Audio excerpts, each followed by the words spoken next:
Well, you're a pretty skull, aren't you? I mean, from the leaves to the... Anyway, Scott's a nerd here. Video 3.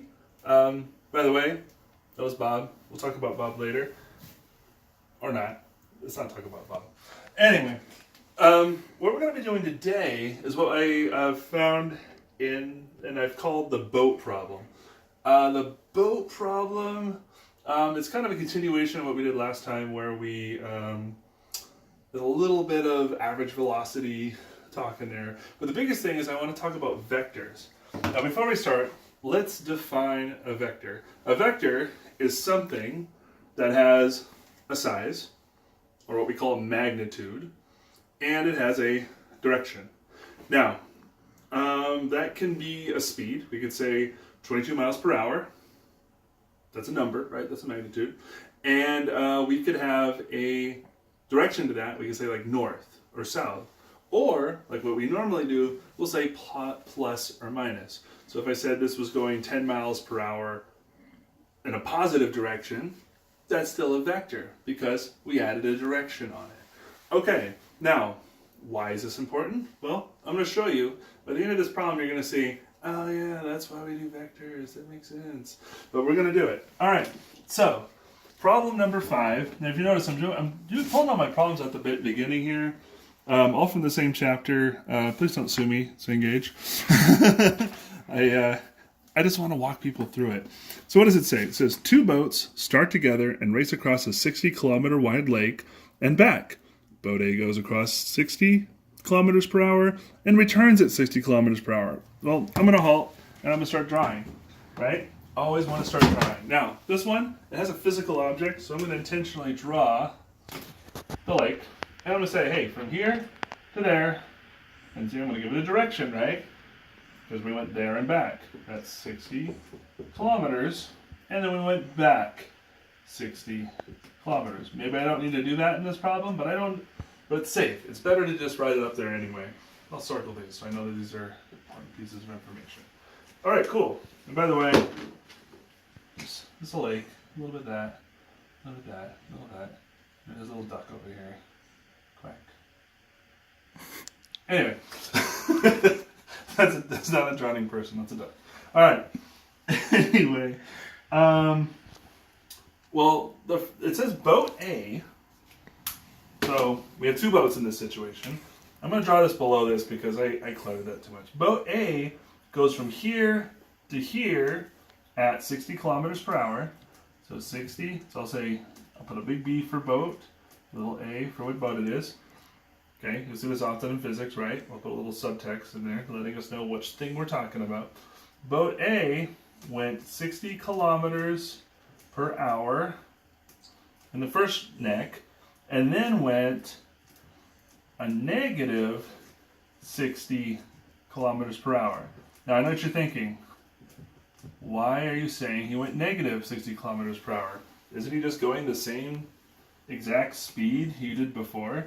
Yeah, but like I said, directions are important. I decided that going that way was positive. That means going this way has to be negative. Directions are important. If you imagine, if we were trying to figure out the final point that we ended up at, there's a big difference in going 60 and another 60, I'll end in a parking lot somewhere, versus going 60 and then going 60 the opposite direction, right? He's going to end up back where he started. Okay, then it's going to say, hey, boat B, you told me this one before, I'm not even looking at the book. Magic. BB here, boat B, went 30 kilometers per hour. This thing's shaking way too much. Kilometers per hour. Realized, hey, you know what? I'm falling way behind.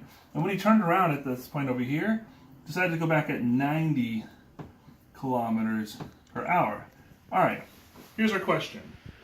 The question is, which boat wins and by how much?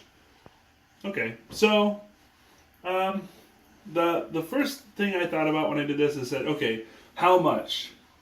When I hear the word by how much, I think of a distance. And then I thought about it a little longer and I realized, no, it needs to be a time. Because I have a speed and a distance already.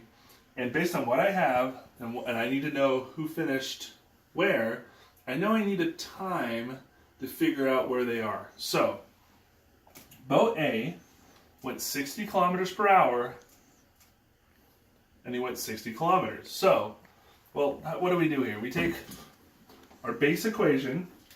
Remember, speed equals distance divided by time. Speed equals distance divided by time.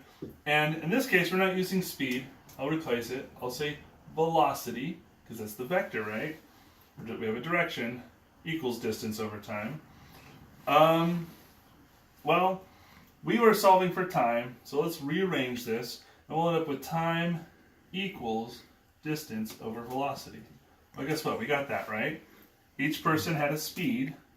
Actually, each person had a velocity, and each person went a distance on each neck. So let's do this piece by piece.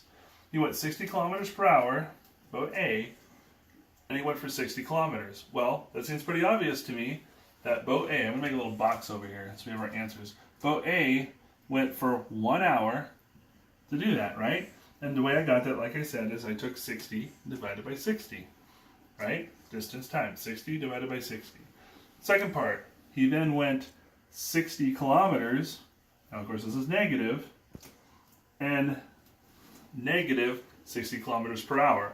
Well, if we take negative 60 kilometers and we went negative 60 kilometers per hour, well, a negative divided by a negative is a positive. We'll get 1 again. So 1 plus 1 equals 2. Hey, guess what? We're in elementary school, right? Easiest thing in the world. Now, if you notice, I decided to use negatives here. Okay, if you ever end up with a negative time in physics, unless you're talking about the past, you don't usually ever have a negative time. So it'd be really weird if we had, if this was a positive and that was a negative. It'd be really weird. We'd be like, okay, how are we ending up with negative time here? How are we losing time? You can't lose time. You can lose your equation. You can go back and forth. You definitely can't lose time. Anyway, so we end up with 2 hours for boat A. Okay, boat B. See what they did. Well, in the first neck of the trip. Now, this drawing I did and this breaking apart makes this problem much, much easier. If you just start writing equations, you might miss out on the answer. That's going to jump right out at us here. Okay, so 30 kilometers per hour, he went 60 kilometers. Well, distance divided by time, 60 divided by 30 for boat B becomes 2. So for the first neck of the race, it took him 2 hours. Well, right away, we've already figured this out. It took him 2 hours to reach the turnaround point, and this guy was already done with the race at the exact same time. So, yeah, I'm going to solve the rest of it, but do I really need to? And for part A, which boat finished first and by how much? Well, boat A definitely finished first, and they finished, right? They finished by, well, however much this number is, right? This guy lost by however much longer he had to go, because he was already done when he was only at the halfway point. And you could have also said by 60 kilometers, right? Because he's at the halfway point, and the first guy's already gone there and back. So this is how much distance he lost by. See why we didn't have to calculate distance? We kind of could figure it out with the drawing. Without a drawing, we're just dealing with numbers and math. This would be really hard just to figure out off the top of your head. Or maybe not. Maybe you're just really good at drawing pictures in your head. Einstein was a genius at it.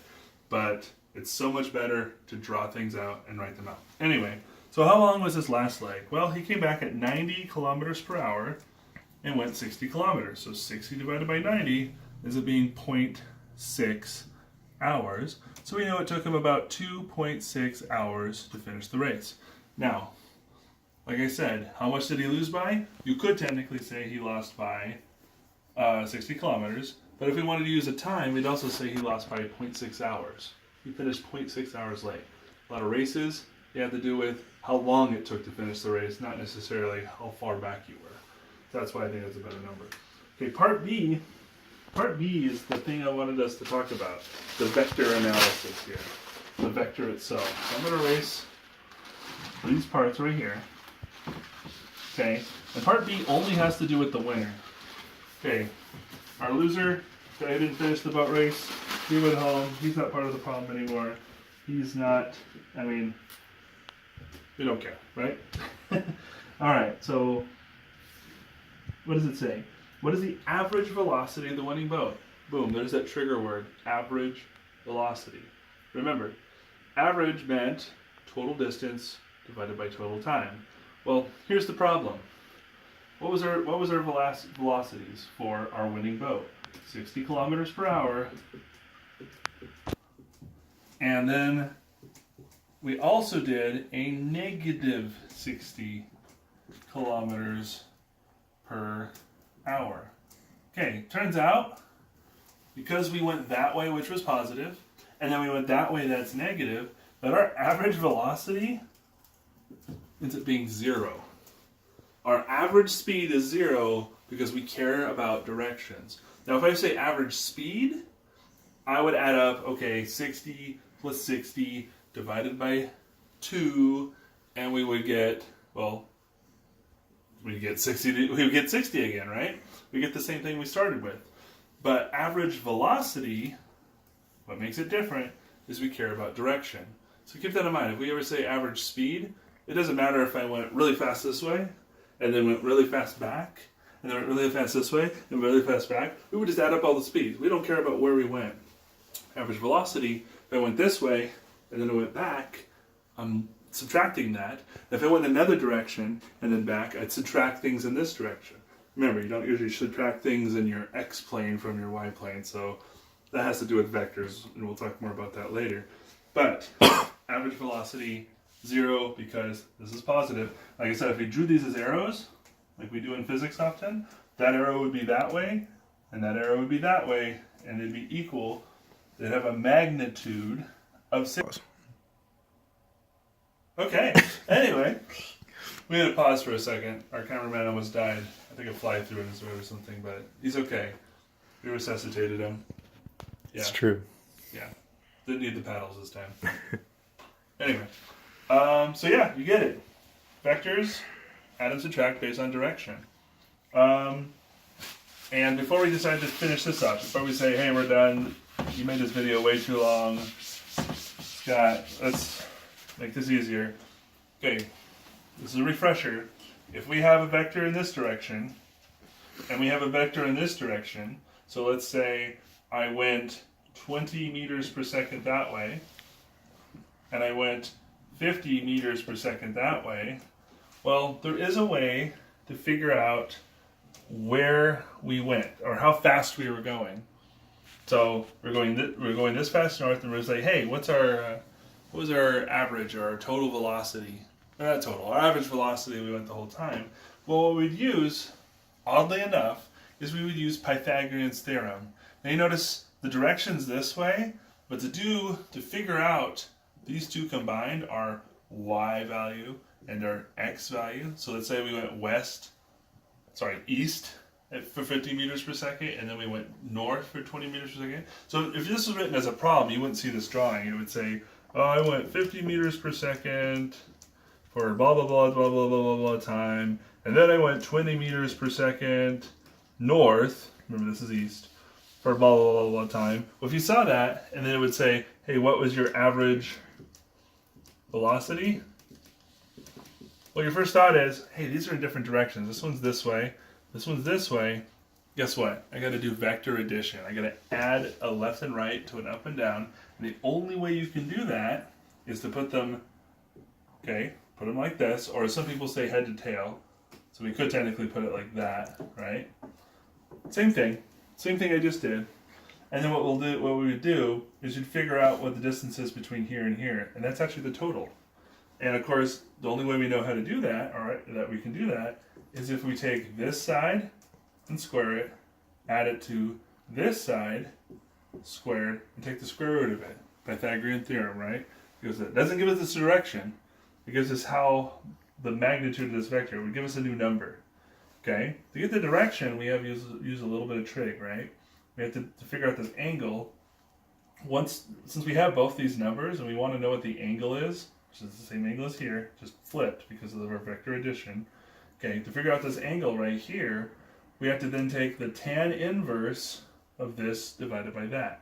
Same thing we do with any trig function, right? And what that would do is that would give us where our direction was. If you imagine it, It's as though I were to push on this end of this basket, someone else were to push on this end of the basket, and we want to know which way it ended up going.